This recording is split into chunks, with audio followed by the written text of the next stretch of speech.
So welcome everyone to this new video on this channel where we're gonna talk about the days of the week, the naming of the days of the week, and where do the names come from.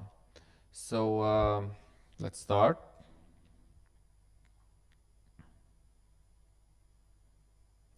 So same like in English, the names had origin, which is in this case the Roman mythology. They had to represent each day of the week by a planet or by a star, and for them, this planet or star represent God in the Roman mythology. So, for example, Sunday it represented the sun, Monday represented the moon, Tuesday represented Tu, which is like the one-handed war god, and it also represented Mars. That's why in French it is called Mardi. Wednesday represented Woden, which is like the creator of everything. So it is like Woden's day.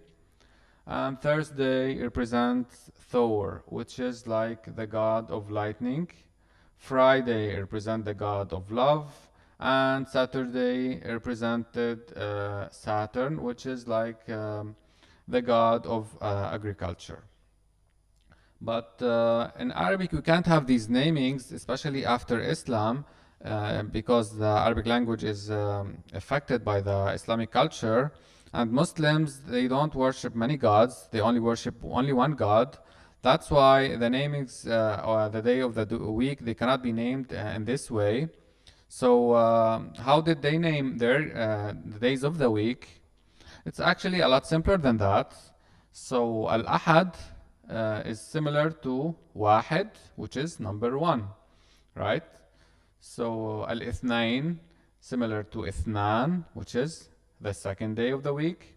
Al-Thulatha represents Thalatha in Arabic, which is number three. Al-Arbi'a it represents four, which is Al-Raqam Arba'a. Al-Arbi'a is similar to Arba'a. Al-Khamis, similar to Khamsa, the fifth day of the week. And we have Al-Jum'ah. Now, Al-Jum'ah is a little different. It is called in Arabic the day where the Muslims gather themselves and go to the mosque. That's why it is called Yawm al-Jum'ah, because al-Jama' in Arabic means the gathering. So Muslims gather themselves and go to the prayer, or the Friday prayer. That's why it's called al-Jum'ah. And it is also said it is this day where when Adam was created on Friday. So it is like Allah subhanahu wa ta'ala gathered his bones and his organs in this day. That's why it's called Al-Jumu'ah. It's coming from the word Al-Jama'. Allah subhanahu wa ta'ala has said in the Quran, أَيَحْسَبُ الْإِنسَانُ أَلَّن نَجْمَعَ عِظَامَهُ. Does the human being think that we will not gather his bones again? Talking about the day of the judgment. And the last day of the week, it's called As-Sabt.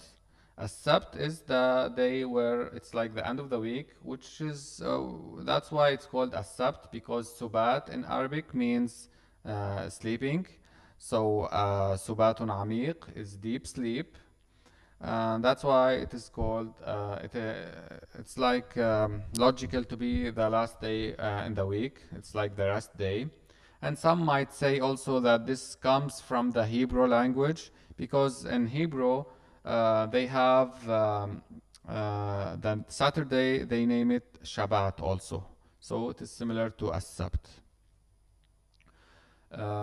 Did the namings stay that all that years? In the ancient Arabic, the namings were a little different.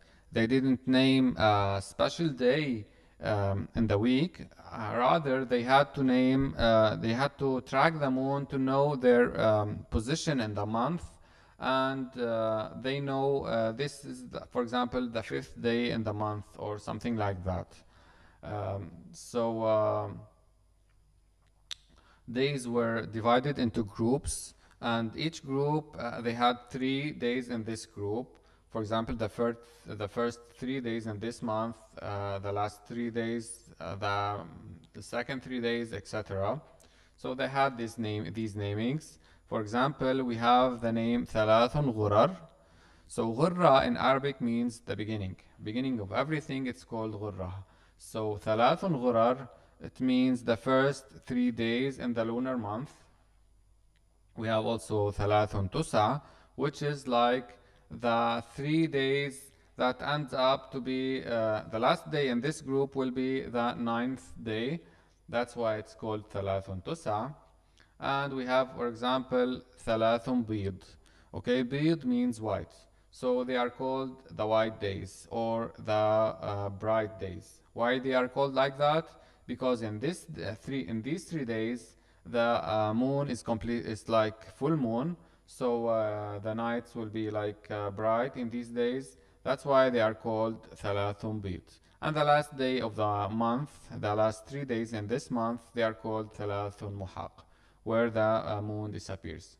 So this is the picture of the full moon, where they are called ثلاث بيض. These nights will be like 13 and 14 and 15 in the month of the lunar month, and ثلاث محاق, the last 3 days in the month where the moon disappears.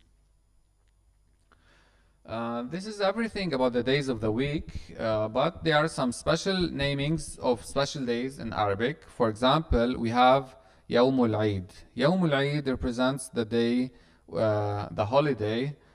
So al-Eid comes from the verb يعود, and يعود means to come back, to repeat every year. That's why it's called al-Eid. So it is the day or the holiday for them in the Arabic language. Ayyamul Bid, we have talked about this. So it is like the 3 days in the middle of the month. They are called Ayyamul Bid. And the Prophet Muhammad, peace be upon him, used to fast on these 3 days.